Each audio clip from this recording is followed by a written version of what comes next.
August 23rd. Happy birthday, William Ernest Henley. You probably know something he wrote.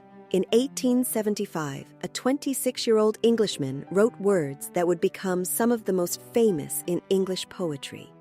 I am the master of my fate. I am the captain of my soul. The poem is Invictus, and Henley had earned those words. Tuberculosis of the bone had tormented him since childhood. At 12, he developed severe disease in his joints. At 16, his left leg was amputated below the knee.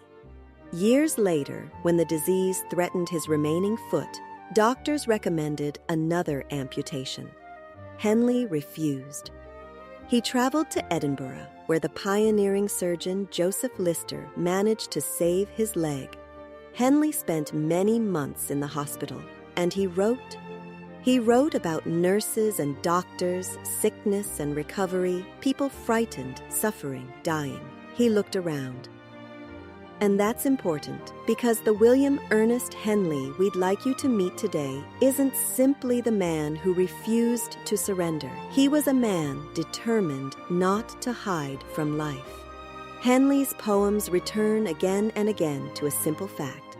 Life is going to hurt. You cannot prevent that by refusing to live. Hide yourself away, and sorrow will find you anyway. But joy may not. So go out. Love. Hope.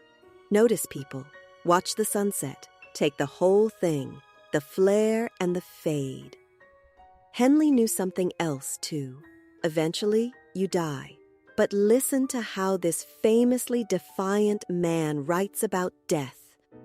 The ways of death are soothing and serene, and all the words of death are grave and sweet.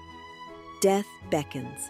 She comes like a cool summer night after the dust and heat of day, and Henley calls her, this last of all your lovers. He tells us to look upon her and greet her. That seems strange beside Invictus, until perhaps it doesn't. Being unconquered doesn't mean controlling what happens to you. Henley certainly couldn't do that. Disease comes, pain comes, joy comes, beauty comes, death comes. Perhaps being captain of your soul means deciding how you will meet them. And one day, Henley wrote something stranger, a poem called Where Forlorn Sunsets Flare and Fade. The sunsets are magnificent. And yet Henley calls them forlorn. They flare, they blaze with everything they have, and then they fade. But somewhere in their fading, Henley hears something, a call. Where does it come from? He doesn't tell us. He says, it calls you where the good winds blow and the unchanging meadows are. Good winds, not favorable winds. Every ordinary wind is good for somebody sailing one direction and bad for somebody sailing another.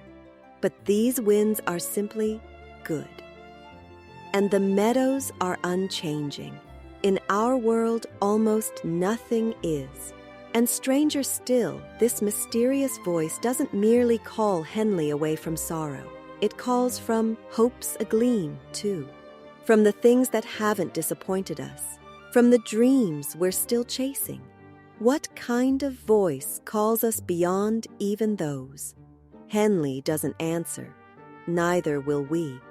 Maybe you've never heard it. Maybe you have. Maybe you've stood before something almost unbearably beautiful, a sunset, a piece of music, someone you love, and discovered that somehow the beauty didn't satisfy an ache. It awakened one. Not because the beautiful thing wasn't enough, because for one fleeting moment it seemed to whisper that there might be something more.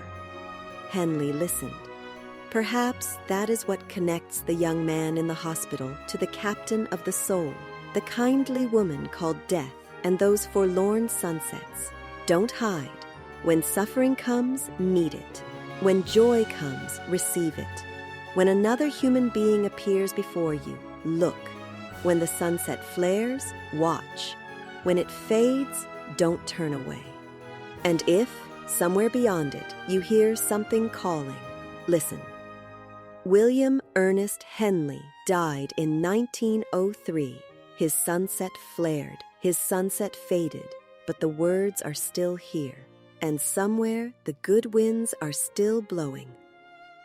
Happy birthday, William Ernest Henley.